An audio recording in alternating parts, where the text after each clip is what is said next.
Good evening all of you. कैसे हैं आप सभी? वेलकम करती हूँ माधुरी आपका एमडीलो क्लासेस में। आज हम आपको चोरी और उद्यापन मतलब थेफ्ट और एक्सटॉर्शन में क्या डिफरेंसेस होते हैं, क्या इनका मतलब होता है, क्या की पॉइंट्स है और क्या कंसेप्ट है, ये सारी चीजें आज अपने इस लेक्चर में कवर करने वाले हैं। इसके बाद जैसे कि चोरी और स्नैचिंग मतलब झपटमारी का जो सेक्शन है 304 वो एक नया ऐड किया गया है, प्लस उसमें भी अपने डिफरेंसेस पढ़ेंगे। चोरी और लूट क्या होती है, लूट और डकैती क्या होती है, इनमें क्या डिफरेंसेस हैं, आगे की सीरीज हम इनके बारे में पढ़ने वाले हैं। लेकिन ये सीरीज आपको तभी मिलेगी जब आप इस वीडियो को अपने फ्रेंड्स के साथ शेयर करोगे, लाइक करोगे और पॉजिटिव कमेंट्स जो आपके आएंगे, प्लस आप किन किन टॉपिक्स पे डिफरेंस चाहते हैं उसके लिए भी आप मुझे कमेंट्स कर सकते हैं। तो चलिए स्टार्ट करते हैं हमारा आज का सेशन। देखो, बात करते हैं चोरी की। चोरी का मतलब होता है कि जब आप किसी व्यक्ति की संपत्ति को उसकी बिना परमिशन के उठा लेते हो, ठीक है, उसकी प्रॉपर्टी को उसकी विदाउट परमिशन जब आप उठा लेते हो तो ये तो होती है चोरी। ये तो है जनरल बात। लेकिन अब हमारा बेर एक्ट क्या कहते हैं? देखो, बेर एक्ट में हमें 4 की पॉइंट्स देखने हैं। देखो, ये जो मैंने यहाँ पे स्ट्रक्चर बना रखा है, ये हमारे यहाँ पे 5 की पॉइंट है जो कि चोरी को डिफाइन करते हैं। जब आप नोट्स बनाओ तो अपने नोट्स के साथ आपने पहले सेक्शन लिखा प्लस ये छोटा सा डायग्राम बना दो, ताकि जब आप क्विक रिवीजन करो, फास्ट रिवीजन करो तो इजीली आपको चीजें 1 मिनट में याद हो जाए। अब देखो, बात करते हैं चोरी की। देखो, चोरी में कहता है कि किसी व्यक्ति के कब्जे में से, मतलब जो प्रॉपर्टी आप उठा रहे हो वो प्रॉपर्टी उस पर्सन के पोजेशन में होनी चाहिए। दूसरी बात करते हैं उसकी सम्मति के बिना, मतलब जब आप प्रॉपर्टी उसके कब्जे में से उठा रहे हो लेकिन आप उसके कंसेंट के बिना उठा रहे हो। तीसरी बात, जो प्रॉपर्टी की बात कर रही हूं मैं यहाँ पर, चोरी सिर्फ मूवेबल प्रॉपर्टी की होती है। चोरी किसकी होती है? मूवेबल प्रॉपर्टी की। तो 3 चीजें अभी तक हमने पढ़ी कि किसी व्यक्ति के पोजेशन में से, सेकंड कंसेंट के बिना, थर्ड मूवेबल प्रॉपर्टी, फोर्थ कहता है बेईमानी से उठाते हो। आपका इंटेंशन क्या है? आपका इंटेंशन है कि आप उस प्रॉपर्टी को बेईमानी से उठाते हो। प्लस फिफ्थ हमारा कहता है हटाना। देखो, सिर्फ हटाना यहाँ पे क्या है? चोरी का अपराध है। जरूरी नहीं है कि आपने जो चीज वहां से उठाई और आप अपने साथ ले गए तभी चोरी होती है। अगर आपने एक जगह से दूसरी जगह पे उसको शिफ्ट भी कर दिया बेईमानी के इंटेंशन से, तो भी आपने क्या की है? चोरी की है। तो 5 की पॉइंट है। पहला कब्जे में से, दूसरा कंसेंट के बिना, तीसरा मूवेबल प्रॉपर्टी, चौथा बेईमानी से और पांचवा हटाना। क्या करता है? चोरी का अपराध घटित करता है। अब ये 5 की पॉइंट से आप इजीली डेफिनेशन कैसे क्रिएट कर सकते हो? पहले 5 की पॉइंट याद रखो। कब्जा, सम्मति के बिना, जंगम संपत्ति, बेईमानी से, हटाना। 5 की पॉइंट्स। आप इसको 3-4 बार बोलोगे आराम से याद हो जाएगा। अब इस डेफिनेशन को की पॉइंट याद करके हम डायरेक्ट एग्जाम में इस डेफिनेशन को क्रिएट कैसे कर सकते हैं कि कोई व्यक्ति किसी के कब्जे में से, नंबर 2 उसकी सम्मति के बिना, नंबर 3 जंगम संपत्ति को बेईमानी से हटाता है तो वह चोरी का अपराध घटित करता है। तो ये 5 की पॉइंट से हमारी चोरी की डेफिनेशन हमें याद हो जाती है। अब देखो, बात करते हैं, ये तो हुआ चोरी, क्योंकि आज का जो हमारा कंसेप्ट है, आज का जो हमारा टॉपिक है चोरी और उद्यापन, तो चोरी में तो ये पॉइंट्स है। अब बात करते हैं उद्यापन के लिए। देखो, उद्यापन का मतलब होता है एक्सटॉर्शन, का मतलब होता है डर दिखाकर और प्रॉपर्टी लेना।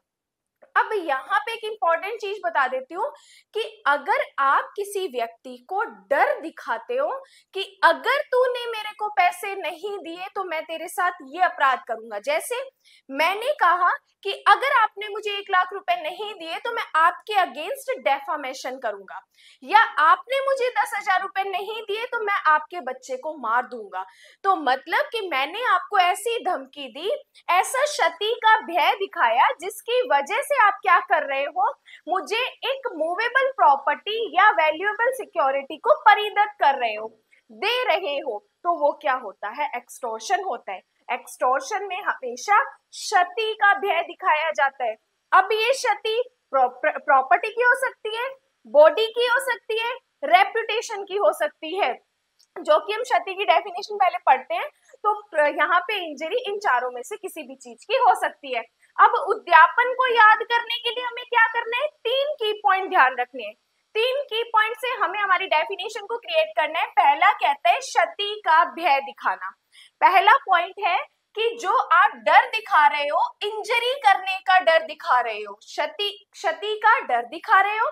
नंबर 2, डर दिखाकर आप क्या करवाना चाहते हो, संपत्ति या कोई वैल्यूएबल सिक्योरिटी को हस्ताक्षरित या मुद्रांकित करने को कह रहे हो कि फटाफट तू मुझे अगर पैसे नहीं दिए या तूने अपनी प्रॉपर्टी मेरे नाम नहीं की तो मैं तेरे अगेंस्ट मानहानि का दावा करूंगा। तो फिर यहाँ पे आप प्रॉपर्टी या वैल्यूएबल सिक्योरिटी को या तो से हस्ताक्षरित करवा रहे हो या मुद्रांकित करा रहे हो। तो 2 चीजें अभी तक हमने पढ़ी, क्षति का डर दिखाना, दूसरा संपत्ति या वैल्यूएबल सिक्योरिटी को अपने नाम करवाना। तीसरा कहता है बेईमानी से उत्प्रेरित करना, कि आप क्या कर रहे हो, डिसऑनेस्टली। देखो बेईमानी से उत्प्रेरित करते हैं तो फिर यहाँ पे क्या होता है, एक्सटॉर्शन का अपराध होता है। जैसे कि मैंने अभी आपको 2 इलस्ट्रेशन बताए, वहां पे हमने क्या किया, क्षति का डर दिखाया, संपत्ति बेईमानी से अपने नाम करवाई, तो वो क्या हो जाएगा, एक्सटॉर्शन हो जाएगा। जबकि हमने जो चोरी में पढ़ा, चोरी में तो सामने वाले पर्सन को पता ही नहीं है कि मेरी ये मूवेबल प्रॉपर्टी वहां से हट चुकी है, चोरी हो चुकी है। जबकि एक्सटॉर्शन में उस व्यक्ति को पता है, लेकिन वो चीज हम उससे बेईमानी से प्राप्त कर रहे हैं। तो जब कोई व्यक्ति किसी अन्य व्यक्ति को क्षति का डर दिखाकर संपत्ति या मूल्यवान प्रतिभूति को हस्ताक्षरित या मुद्रांकित करने के लिए बेईमानी से उत्प्रेरित करता है तो वह एक्सटॉर्शन का अपराध करता है, उद्यापन का अपराध करता है। तो ये चोरी और ये एक्सटॉर्शन। अब बात आती है इनमें डिफरेंसेस की, कि इनमें क्या क्या डिफरेंसेस है।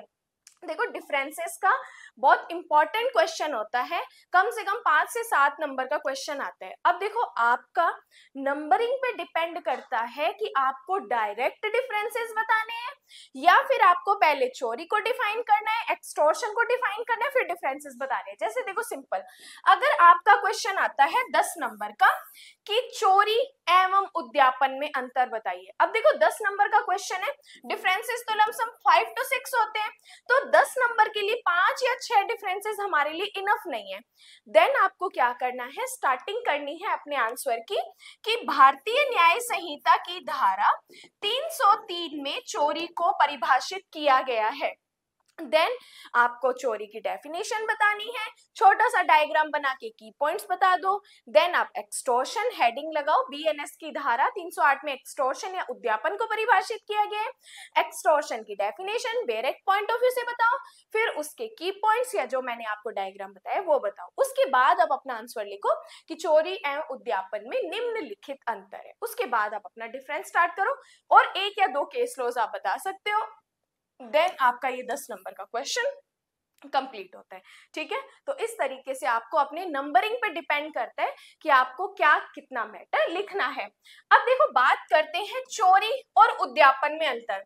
देखो, पहला डिफरेंस कहता है चोरी बीएनएस भारतीय न्याय संहिता की धारा 303 में परिभाषित है, जबकि उद्यापन को बीएनएस की धारा 308 में परिभाषित किया गया है।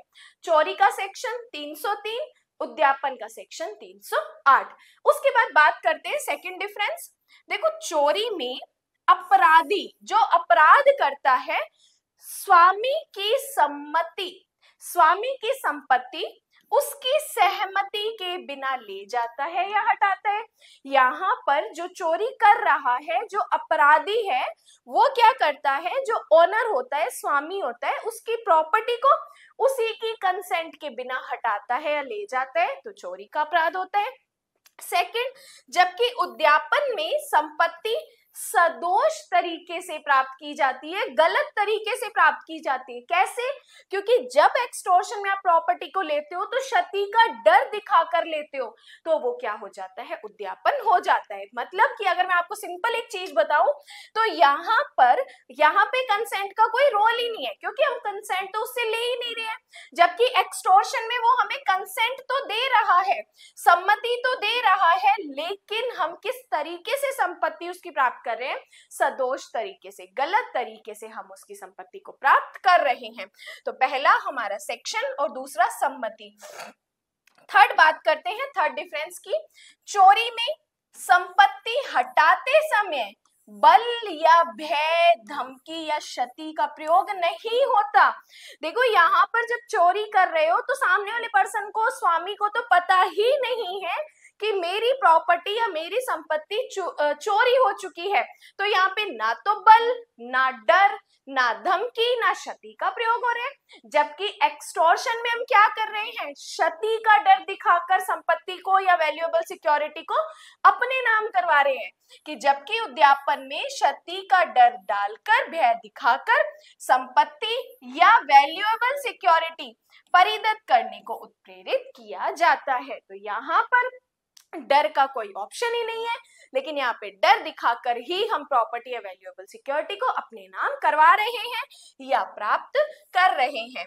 देखो नेक्स्ट बात करते हैं चोरी। चोरी में हमने एक इंपॉर्टेंट पॉइंट पढ़ा था कि जंगम संपत्ति को बेईमानी से हटाता है। तो यहाँ पे हमें ये क्लियर कर दिया कि चोरी सदैव मूवेबल प्रॉपर्टी की ही होती है, और मूवेबल प्रॉपर्टी ऐसी होती है जिसको एक स्थान से दूसरे स्थान पर इजीली हम क्या कर सकते हैं? शिफ्ट कर सकते हैं, ले जा सकते हैं।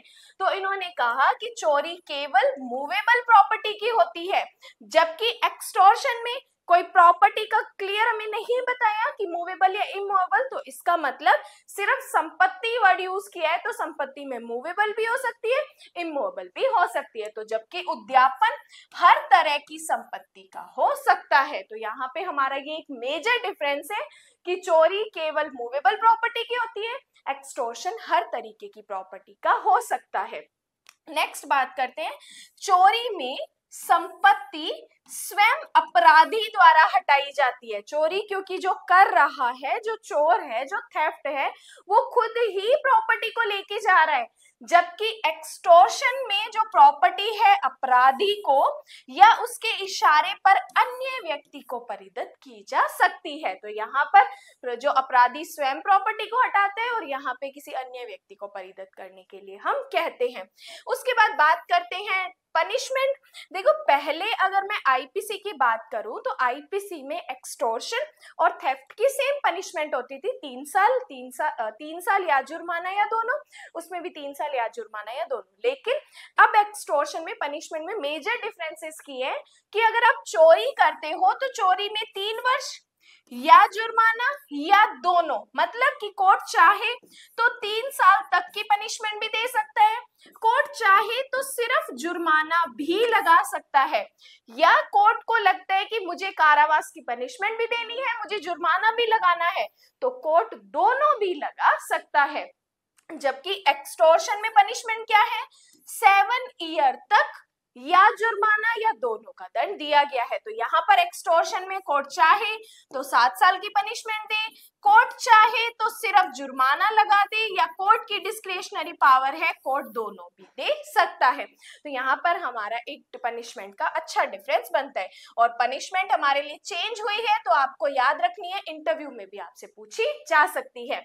अब देखो बात करते हैं कि यहाँ पे जो हमारे डिफरेंसेस हैं वो किन किन पॉइंट्स पे बनते हैं। देखो आप इनका स्क्रीनशॉट ले लिया करो या साथ के साथ नोट्स में लिखा करो, क्योंकि कुछ चीजें ऐसी होती है जो मैं सिर्फ बोलती हूँ, जो यहाँ पे बोर्ड पे नहीं लिखी होती है, तो वो इंपॉर्टेंट चीजें होती है जो कि पढ़ाते पढ़ाते ही माइंड में आती है। तो कुछ चीजें जो मैं बताती हूँ वीडियो पोस्ट किया करो, फटाफट नोट्स में लिखा करो। अब देखो पहला डिफरेंस हमारा किस पे बन रहा है? सेक्शन पे बन रहा है। पहला क्योंकि यार चोरी 303 में, और एक्सटॉर्शन 308 में। दूसरा डिफरेंस हमारा बन रहा है कंसेंट का। दूसरा डिफरेंस क्या बन रहा है? कंसेंट का बन रहा है कि यहाँ पे कंसेंट के बिना लेते हैं और वहां पे सदोष तरीके से लेते हैं। उसके बाद बात करते हैं क्षति का डर। यहाँ पे इंजरी का चोरी में कोई डर नहीं होता, जबकि वहां पे एक्सटॉर्शन में क्षति का डर दिखाया जाता है। फिर बात करते हैं संपत्ति। चोरी ऑलवेज मूवेबल प्रॉपर्टी की होती है, एक्सटॉर्शन किसी भी तरीके की प्रॉपर्टी का हो सकता है। उसके बाद बात करते हैं अपराधी की, क्योंकि जो चोरी में अपराधी होता है वो स्वयं प्रॉपर्टी को हटाता है, जबकि एक्सटॉर्शन में या तो खुद या उसके इशारे पर किसी अन्य व्यक्ति को डिलीवर करने की बात करता है। और नेक्स्ट डिफरेंस हम बात करते हैं दंड के बारे में, पनिशमेंट के बारे में, कि इसमें 3 साल या जुर्माना या दोनों, उसमें 7 साल या जुर्माना या दोनों। तो ये इस तरीके से आप अपना चोरी और एक्सटॉर्शन का ये concept as a direct language plus differences plus punishment, इस तरीके से आप अपने नोट्स में क्वेश्चन लिखो और उसका आंसर बनाओ। आपको पता है ये जो डिफरेंसेस की सीरीज चल रही है ना, ये आपके कम से कम हर एक डिफरेंस 5 से 7 नंबर का कवर हो रहा है और वेरी इंपॉर्टेंट चीजें है। चाहे आप एलएलबी पॉइंट ऑफ व्यू से ले लो, एपीओ पॉइंट ऑफ व्यू से ले लो, जुडिशरी पॉइंट ऑफ व्यू से ले लो, हर एक एग्जाम में ये डिफरेंसेस के पॉइंट्स आते हैं, वेरी इंपॉर्टेंट है। मैं ये नहीं कहूंगी कि ये 70% इंपॉर्टेंट है, मैं ये कहूंगी कि ये 98% इंपॉर्टेंट है, क्योंकि हर एक एग्जाम के लिए ये क्वेश्चन पूछे जाते हैं और पूछे जा सकते हैं। तो हर एक चीज जो मैं आपको बता रही हूँ वेरी इंपॉर्टेंट है आपके एग्जाम पॉइंट ऑफ व्यू के लिए। तो ये सारी चीजें आप साथ के साथ नोट्स बनाओ और साथ के साथ ये चीजें लिखो। प्लस इसके अलावा जो यहाँ पे मैंने ये डिफरेंसेस बताया है, ये यहाँ पे सिर्फ आपको 60% बताया जा रहा है, क्योंकि यहाँ पे केस लॉज भी इंपॉर्टेंट है, एसेंशियल एलिमेंट्स भी इंपॉर्टेंट है, एक्स्ट्रा चीजें भी इंपॉर्टेंट है, प्लस इन की पॉइंट्स को डिफाइन कैसे करना है वो भी इंपॉर्टेंट है। तो सारी चीजें मैं यूट्यूब पे नहीं बता सकती, क्योंकि अपनी भी क्लासेस है, ये चीज आप भी समझते हो, आप भी समझदार हो।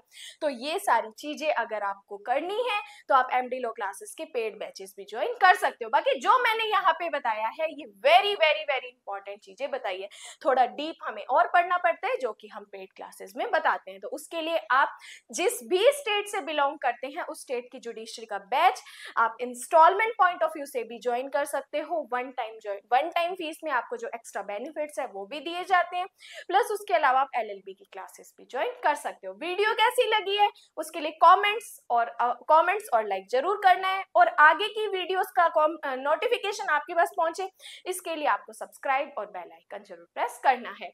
आज के लिए धन्यवाद।